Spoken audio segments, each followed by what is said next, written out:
আসসালামু আলাইকুম ওয়া রাহমাতুল্লাহি ওয়া বারাকাতুহু। সুপ্রিয় দর্শক শ্রোতা, যেখান থেকে ভিডিওটি দেখছেন, আশা করি আপনারা সবাই ভালো আছেন। আমিও আলহামদুলিল্লাহ ভালো আছি। আল্লাহ তাআলা অনেক ভালো রেখেছেন।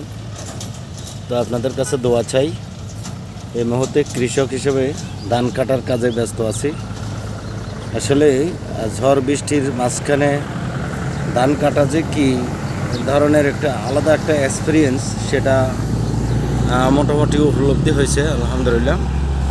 তো সবাই দোয়া করবেন যেন বৃষ্টি আসার আগে আগে অথবা বৃষ্টির ফাঁকে ফাঁকে ধানগুলো সহসাই উঠাতে পারি।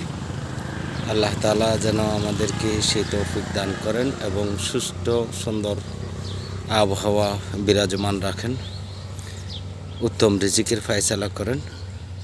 রিজিকের অন্বেষণে কৃষকের কাজে নেমেছি। আল্লাহ তাআলা যেন বরকত দান করে। সবাই দোয়া করবেন। আসসালামু আলাইকুম ওয়া রাহমাতুল্লাহি ওয়া বারাকাতুহু।